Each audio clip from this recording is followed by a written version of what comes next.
How you doing? This is Bukaki89. Yeah. This is my second video. I made a first one off of Mortal Kombat and what I think about Mortal Kombat. Doesn't even matter. I was just probably bored or something.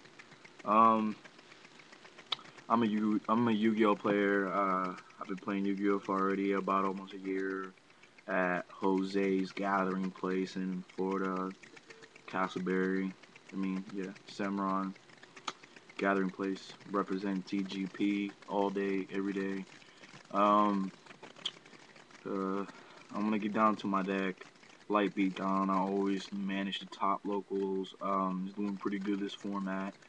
Um, Jose hosted a couple of good, pretty decent tournaments, which was 3 dualities, duality tournament.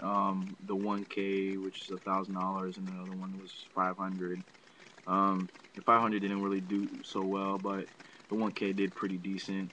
I managed to not top, but I did pretty good, you could say, because I wanted dualities, and I didn't want the dualities, but I topped it at dualities, which says I get one free buy for entering the next day for the 1K, which didn't work out too good.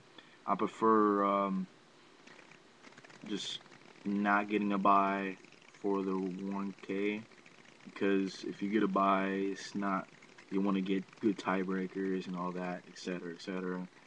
And that's where the point system fails if you get a buy, and it doesn't work out too good.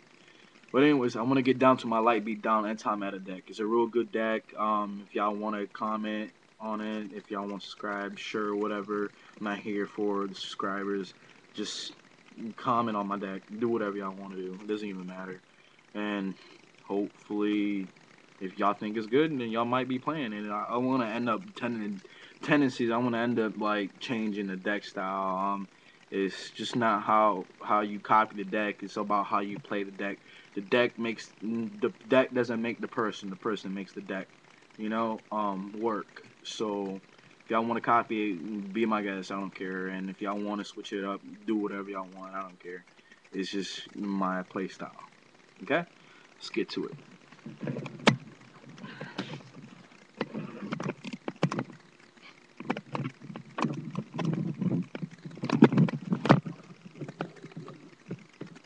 Alright, this is my sexy dark magician mat I got from Amazon. I got it for like, say about $60 plus shipping and handling, which was like $75. It was pretty good. I liked it. Alright, start off with the monsters.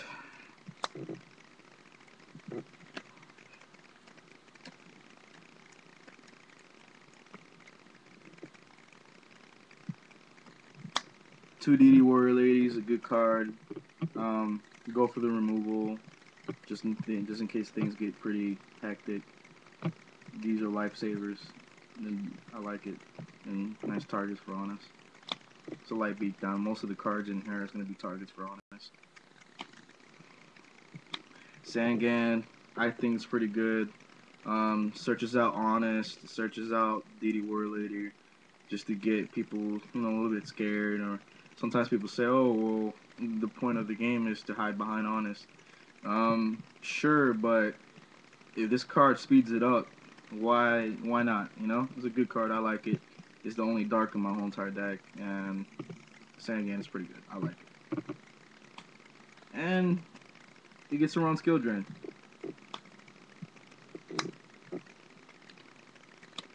Two Thunder King Ryus. Good card. Stops GBs. Stops GBs for searching. It stops Black Wings, Whirlwind, and whatever. I like it. And sometimes it can backfire on me. But most of the time I always open up with Rhoda and into the Stratos into the Alias first hand. I won't play this first turn. I'll be conservative, and use this when I really need to, just to stop people. And right now, this format of this card is pretty hard to get, just like Doom Cows, which I also want. But these are good. Play two of them. The main card for the deck, well, second best card for the deck. What gives it a second name is the Honest.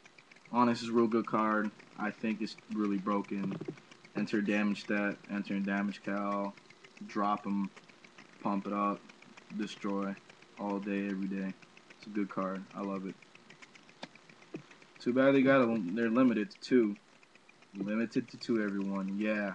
I'm trying to update this so way y'all people know that Honest is not at 3 anymore. Okay? 2 Honests. Still good. 3 Beast King Barbarosses. Good card. I like it. It is a staple for the light beat down. They're not light targets, but you know they're pretty good. It's a light beat on anti-meta. What makes it anti-meta? Skill drain, oppression, and the T Kings. Skill drain plays an important role with these guys being out. They're really good. They're good 19 beaters. They cannot be honested, but they're still real good 19 beats. I like it. It's a really good card. And this nasty little effect. Tribute 3, nuke the field all day, every day. Cyber Dragons, good card. It's a really good card. Not when you got when somebody chimera attack you. But still a good card. People are citing a lot more Chimera Attack Fortresses against everybody just because of this card. This card is still good. I like it. It can still be honested. And most of the time when they do Chimera Attack Fortress, I either have Oppression or Skill Drain on the field, so it doesn't really do that much harm to me. But it still could be honested, and Cyber Dragon's still good. It could be Splash in any deck. I love it. Go Cyber Dragon.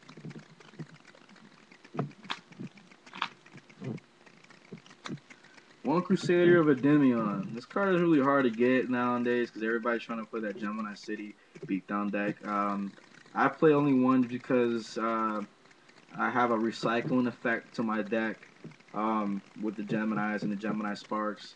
And he doesn't get too bad. He doesn't get recycled, but it's always good to have that one extra one just in case.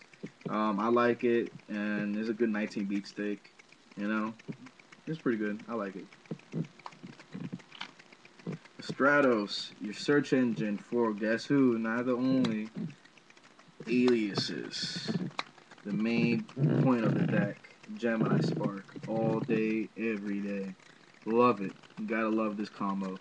The Gemini Spark and Hero Blast. Which I'm also playing. Which I'll get to in a second. Stratos into the aliases. All day, every day. This Gemini's. It's a good card. And that's it for the monsters.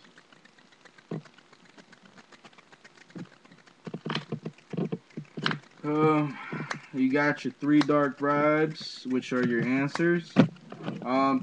I play test warnings. The warnings are also good, but I kind of prefer bribes a little bit better, based on the fact that I can negate spell and trap cards. I see people playing 7 tools, which is not a bad card. It's a good counter, but at the same time, you have to pay 1,000 to negate only a trap card. Sure. But this negates spell and traps. That means Dark Hole, Monster Reborn, everything. And your opponent draws a card. I don't like the fact that my opponent draws a card, but I like the fact that I can negate my only opponents out of the situation, and me still having control of the field. That's what's the point of bribes. Control is all about control in this deck. Keep control of the field presence and the field at all times. Don't let your guards down. Love Bribe. It's a good card. Solemn Judgment, which is also an answer, I think is always good to have one in this deck. It's really epic. Just play it. It's a staple. It's a need. And it's a needed staple. 2 Hero Blast. Good card. Like I told you about earlier today, recycling Geminis.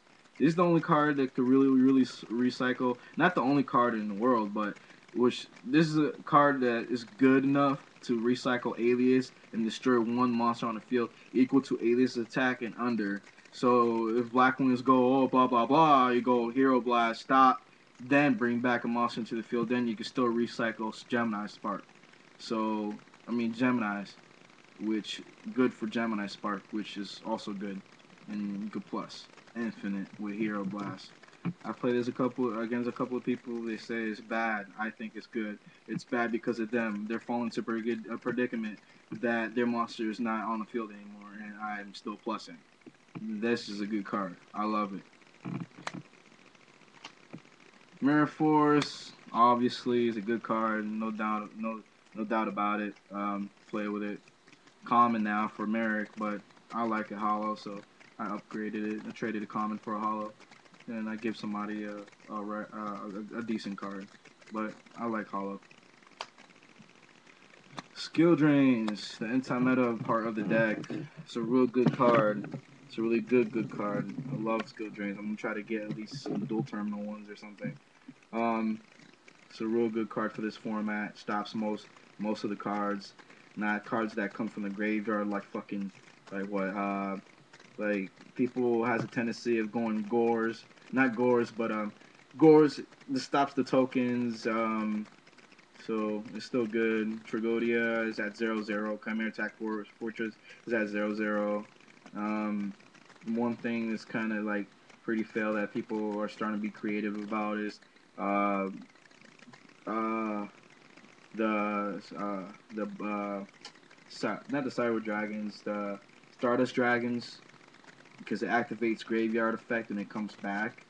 I don't like the point of that, but I still, if I have oppression on the field, I'll be able to stop that, no problem, no ifs, ands, or buts about it.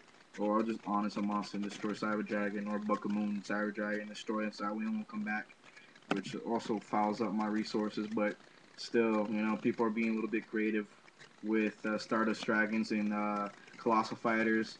Yeah, they get around Skill Drain, but Skill Drain is still good. Just keep Skill Drain on your field as much as you can, and that's why I play the Bribes, because people like to take this guy away, and this guy's good. Win me a couple of games. Bottomless Trap Holes, obviously a good card. Gotta play with it.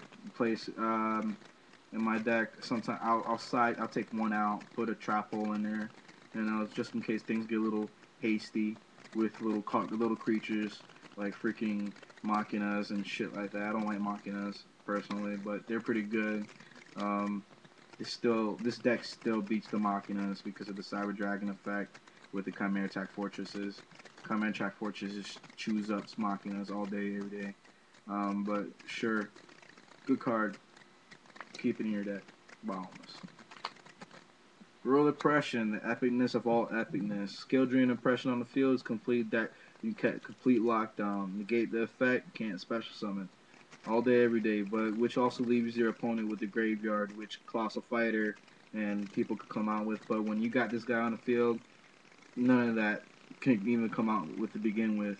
People like to abuse oppression. They were like I don't know. There's some cards out there that like to keep on coming back, like no matter what.